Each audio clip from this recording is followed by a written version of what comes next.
안녕하세요. 닥터 차이스 유튜브에 오신 것을 환영합니다. 네, 오늘은 캐나다 물리치료사 선생님과 함께 인터뷰를 진행해 볼 건데요.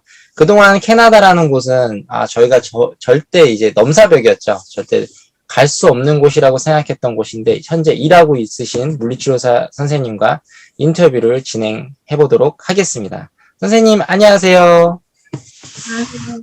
안녕하세요. 먼저 자기소개 한번 해주실까요? 네, 저는 지금 캐나다에서 물리치료사로 일하고 있는 유은채라고 하고요. 이렇게 인터뷰에 초대해주신 최은주 선생님 너무 감사합니다. 제가 감사드립니다. 네, 그 소개를 간략하게 드리자면 저는 2016년에 대학교 한국에서 졸업했고요.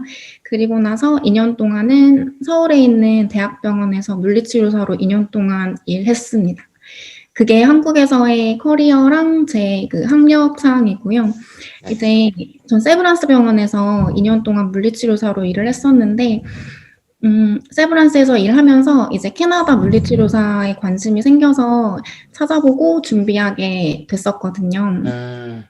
제가 이제 이따가도 캐나다 물리치료사가 되는 방법에 대해서 간략하게 설명을 드릴 건데, 캐나다 물리치료사가 되시려면 두 가지 방법이 있어요. 근데 제가 선택한 방법은 캐나다에서 대학교를 나오지 않아도 한국에서의 물리치료 학력을 인정을 받을 수 있는 과정이 있거든요. 그 과정을 크레덴셜링 과정이라고 하는데 그 과정에 합격을 하시게 되면 캐나다에서 대학교를 나오지 않으셔도 국가고시만 통과하면 캐나다에서 물리치료사로 일을 할 수가 있어요. 그래서 저는 그 크레덴셜링 과정을 통과를 해서 이제 2년 동안 물리치료사로 일을 하고 퇴사하자마자 캐나다로 넘어와서 필기시험 치고 실기시험 치고 이제 작년 3월부터 캐나다에서 물리치료사로 일을 하고 있습니다. 그 크레덴셜링 과정이라고 불리는 이 과정은 한국에서 학력을 인정받는 과정인데요. 이제 선생님께서도 잘 아시다시피 미국은 성적평가 과정이 있잖아요. 네. 그래서 뭐 A라는 과목을 꼭 들어야 되고 B라는 과목을 꼭 들어야 되는 이런 되게 까다로운 그런 조건들이 있잖아요. 네. 캐나다는 이제 어떤 과목을 들었는지는 전혀 중요하지 않고 딱 3가지 조건만 만족시키시면 크레덴셜링을 통과를 하실 수가 있어요. 그래요? 그러니까 제가 성적평가라고 말을 하지 않는 이유가 성적을 평가하지 않거든요. 그래서 저는 그냥 자격 심사 과정이라고 저는 이렇게 스스로 번역하기는 하는데 이게 맞는 표현인지는 잘 모르겠어요. 그래서 이 3가지 조건을 만족하시면 이 크레덴셜링을 통과하실 수가 있는데 첫 번째 조건은 우선 4년제 물리치료학과를 나오셔야 돼요. 네. 그리고 두 번째 조건은 학부에서 실습 시간을 1025시간 채우시면 가장 좋고 이게 힘드시면 최소 820시간은 채우셔야 돼요. 그리고 세 번째 조건은 영어 점수인데요. 토플은 92점 이상 받으시면 되고 IELTS는 이제 7.0 이상 받으시면 이제 세 번째 영어 점수 조건은 충족을 시키실 수 있거든요. 그래서 미국이랑은 시스템이 되게 달라서 성적을 막 이렇게 보지는 않아요. 근데 이렇게 크게 3가지 조건만 만족시키시면 크레덴셜링은 무난하게 통과하실 수 있어요. 저희가 생각했던 거랑 전혀 반대네요. 캐나다 물리치료사 성적 평가를 받는 과정은 되게 미국보다 어렵다고 저는 들었었고, 그래서 거의 불가능하다라고만 알고 있었거든요. 네, 그게 아마 실습 시간 때문에 조금 그런 면도 있고요. 이제 많은 분들이 되게 캐나다 물리치료사가 되는 과정이 어렵다고 알고 계시는데, 선생님이 말씀하신 것처럼 이제 실습 시간을 채우는 게 조금 어려울 수도 있고, 제가 생각하기에는 나중에도 말씀드리겠지만 실기시험이 조금 까다롭거든요. 아무래도 영어가 힘드신 분들은 필기보다는 실기가 조금 더 취약하실 수밖에 없잖아요. 그래서 실기시험이랑 요 실습 시간 때문에 캐나다 물리치료사가 되는 과정이 어렵다고 이렇게 많이들 알고 계시는 것 같아요. 그리고 또 캐나다가 미국에 비해서 정보가 너무 없다 보니까 적은 정보로부터 오는 그런 불확실성? 그런 것도 조금 캐나다 물리치료사를 도전하는데 방해 요소가 된다고 저는 생각을 하거든요. 그래서 저 같은 경우도 아무 정보가 없는 상태에서 혼자 이렇게 맨땅에 헤딩하는 식으로 준비를 했었기 때문에 정보가 없고 도와주는 사람이 없는 상태에서 준비하는 게 얼마나 힘들고 답답하고 이제 불확실한지 알고 있어요. 그래서 그것 때문에 유튜브도 하게 된 거고 블로그로 막 정보도 드리게 된 거고 그래서 이제 저는 조금 고생을 했거든요. 준비하면서 너무 정보가 없었어서. 근데 지금 제가 블로그에도 정말 정보를 많이 정리를 해놨고 뭐 유튜브에도 조금 올려놓고 해서 조금 캐나다 물리치료사에 정말 적극적으로 관심이 있으신 분들은 블로그나 유튜브를 보시면 원하시는 정보는 다 얻어가실 수 있을 거라고 생각을 해요. 네. 그 되는 과정에 대해서 정말 저희가 몰랐던 부분에 대해서 알려주셔가지고 이것만으로도 되게 그 준비하시는 분들한테 정말 도움이 많이 될 것 같은데 뭐 그 되는 과정 뭐 이런 것들 설명. 한국 물리치료사랑 좀 다른 점이 있나요? 일하시다 보면? 약간 시스템이 조금 다르긴 네네. 하고요. 왜냐하면 한국 같은 경우는 이제 물리치료사의 단독 개원이 안 되잖아요. 네, 그렇죠. 캐나다는 미국이랑 똑같이 물리치료사가 클리닉을 차릴 수 있고 이제 진단을 내릴 수 있는 권리가 있어요, 물리치료사한테.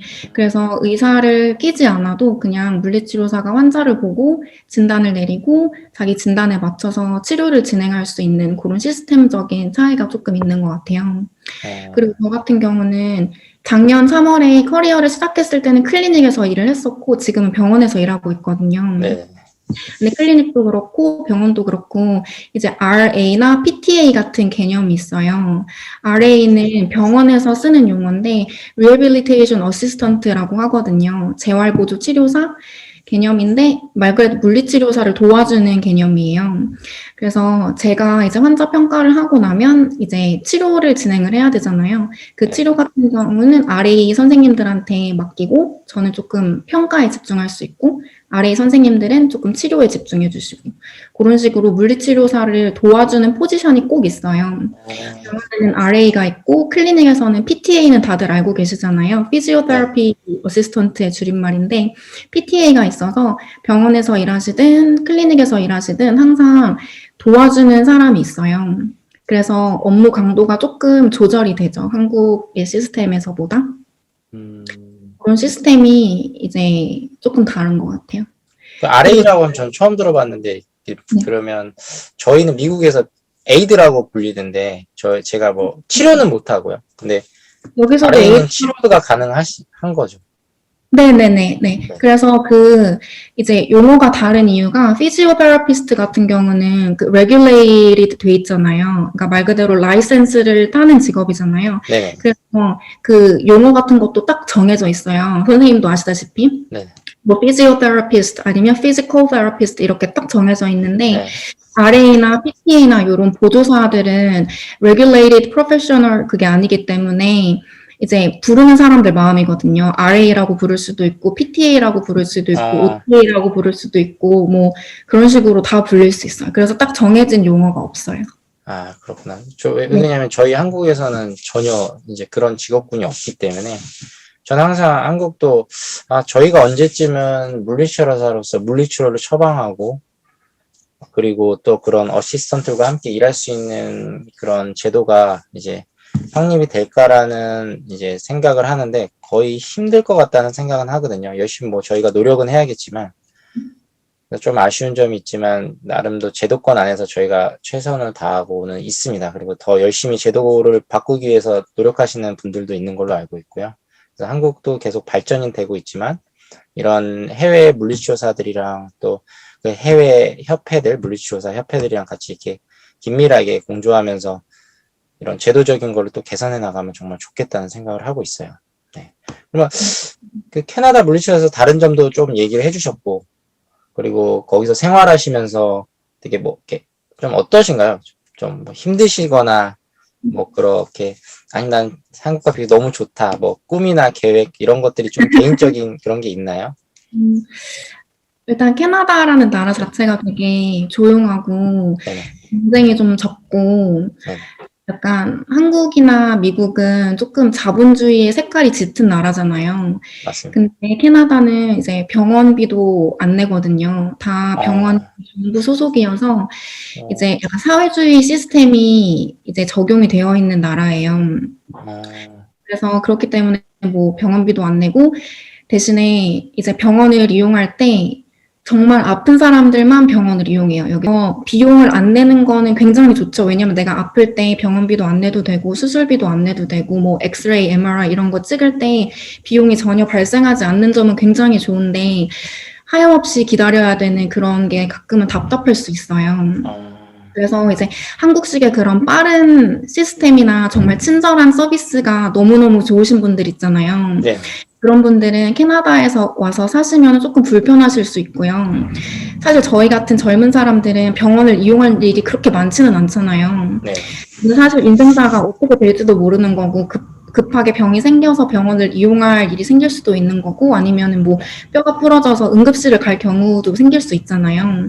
근데 그런 경우에 정말 몇 시간 기다리거나 몇 달 기다리는 경우가 생길 수도 있어서 약간 그런 점은 조금 염두에 두셔야 될 것 같아요. 캐나다를 생각하시는 분들이라면. 근데 그거 이외에는 이제 저는 또 건강하고 병원을 이용할 일이 없어서 그런가 네. 그리고 막 시스템 같은 게 느릴 수 있어요. 정보기관에 뭐 연락을 하거나 아니면은 뭐 서류 같은 거를 처리할 때 그런 이게 기간이 되게 스트레치 될 수는 있거든요. 근데 그런 거에 제가 적응을 잘해서 그런가 저는 캐나다 생활이 되게 즐겁고 되게 평화롭고 그리고 성격 자체가 조금 조용한 시골을 좋아하는 타입이어서 저는 너무 잘 맞는데 이제 그런 게 지루하신 분들 있으시잖아요. 네. 그런 분들은 이제 캐나다에 오셔도 조금 대도시에 가셔야겠죠. 밴쿠버나 토론토나 이런 데 가셔야 될 것 같아요. 좀 뭔가가 되게 여유로운 삶이 느껴지고 저희는 진짜 바쁘게 돌아가고 있거든요. 제가 뉴욕 갔을 때도 제가 그렸던 것 중에 하나가 뉴욕에 가면 조금 여유가 있겠지. 뉴욕 스타일의 뉴요커들의 그런 라이프 생활이 있겠지 했는데 정말 바빴어요. 오히려 한국 물리치료사보다 더 바쁠 정도로 정해진 시간에 일을 가고 11시부터 8시까지 일을 하고 끝나면 저 같은 경우 또 방문 물리치료를 했었거든요. 그래서 또 가기도 했는데 조금 캐시잡이라고 그래서 현금을 받고서 그냥 따로 어떤 의료적인 시스템에서 움직이는 건 아니고 직접 뭐 환자분이나 가족분들이 이제 집으로 이제 연락이 와서 그렇게 치료하는 뭐 공식적인 뭐 이렇게 레귤러하게 하는 그런 것 절차는 아니고 직접 치료도 했기 때문에 거의 뭐 365일 쉬지 않고 돌아갔던 기억이 있거든요. 물론 뭐 돈은 많이 벌었던 기억이 있어요. 맞아. 그리고 좀 사람들이 되게 궁금해하는 것 중에 하나가 대부분 좀 현실적인 질문인데 그 연봉에 대해서 되게 궁금해하거든요. 가기 전에 내가 물리치료사로서 뭐 지위도 중요하고 뭐 사회적인 지위도 중요하고 뭐 그런 것도 중요하지만 갔을 때 내가 저 같은 경우는 가족이 있거든요. 그래서 가족들이 함께 갔을 때 나 혼자 일하고서 물리치료사로서 가족들과 행복한 삶을 하고 싶은가 하면서 여행도 다니면서 살 수 있을까라는 고민이 되게 많거든요. 가시기 전에. 뭐 물론 해외 물리치료사 되는 것도 중요하지만 좀 현실적인 질문입니다. 이건 좀 어떤지 뭐 대체적으로 평균적으로 괜찮은지. 네. 우선 그러니까 평균적으로 보면 캐나다에서 물리치료사로 사시면은 네. 제 생각에는 이제 높은 수준의 삶의 질을 영위하시면서 사실 수 있을 것 같아요. 제가 이렇게 말씀드리는 이유가 캐나다 같은 경우는 이제 그 최저시급이라고 하잖아요. 최저시급이 주마다 조금 다르긴 한데 12불에서 15불 정도 되거든요. 근데 물리치료사는 병원에 있는 물리치료사를 말씀드리면 시급이 35불부터 시작해요. 40불부터 시작하는 데도 있고요. 네. 그러면 최저시급이 12불에서 15불이라는 거를 감안을 해보면 35불에서 40불은 굉장히 높은 금액이잖아요. 그렇죠. 그래서 캐나다에서 이렇게 괜찮은 시급을 받으면서 일할 수 있는 곳이 정말 많지는 않거든요. 대부분 의료계에 종사하시는 분들은 이 정도 시급은 받으세요. 그래서 물리치료사가 아니더라도 캐나다에서는 이제 물리치료사가 되려면은 원래 캐나다에선 대학원을 나오셔야 되거든요. 대학원을 졸업하면 될 수 있는 그런 의료 직군들이 몇 개 있어요. 그런 의료 직군에 종사하시면 시급이 꽤 차이가 나기 때문에 일단 막 먹고 살 걱정을 하는 정도까지는 절대 안 가요. 먹고 싶은 거 드시고 이제 좋은 집에서 살기에는 정말 풍족한 돈이라고 저는 생각을 하고요. 근데 이제 클리닉 같은 경우는 시급이 아니라 내가 보는 환자 수에 따라서 내가 받는 페이가 이렇게 올라가요. 클리닉에서 일하시는 물리치료사 선생님들은 본인의 능력에 따라서 내가 환자를 많이 보면 돈을 정말 많이 벌고, 뭐 환자를 조금 못 보는 날은 돈이 조금 줄어들고, 이런 식으로 스트레치가 음. 많이 있거든요. 근데 꼭 인센티브 제도네요. 그러도 이게 인센티브 클리닉. 제도. 네. 한국이랑 비슷하네. 네, 그래서 저는 클리닉에서도 일해봤고, 지금은 병원에서 일하고 있어서 두 연봉 체계가 얼마나 다른지 이게 알고 있거든요. 네. 근데 제 생각에는 클리닉에서 일하시면 돈을 많이 벌 수 있는 가능성이 있어요. 왜냐면 내가 실력이 좋고 내가 환자를 많이 보면 그만큼 돈을 많이 벌 수는 있어요. 네. 근데 대신에 클리닉에서 일하시려면 아셔야 될 게 베네핏은 이런 복지 같은 게 병원에서 일하는 물리치료사 선생님들보다 조금 적어요. 왜냐하면 클리닉에서 일하시는 물리치료사 선생님들은 거의 자영업자의 느낌이거든요. 그냥 내가 클리닉의 한 켠 오피스를 빌려서 그냥 나는 거기서 내 환자를 보고 그런 개념이어서 내가 직원으로 속해 있는 게 아니잖아요. 네. 그래서 내가 회사의 직원으로 속해져 있을 때 받을 수 있는 베네핏 같은 거를 못 받는 경우가 있어요.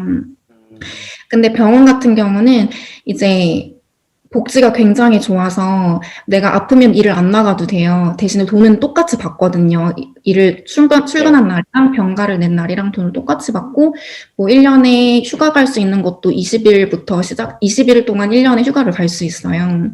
그런 것도 있고, 펜션 플랜 같은 것도 이제 캐나다가, 그러니까 누구든 노후 준비를 해야 되잖아요. 네네. 근데 이제 병원 같은 기관에 속해 있으면 병원에서 연금 플랜 같은 거를 들어줘요. 그래서 그런 거에도 꾸준히 돈이 들어가기 때문에 노후 준비를 내가 개인적으로 하지 않아도 그냥 내 월급에서 빠져나가잖아요. 그런 네. 돈이.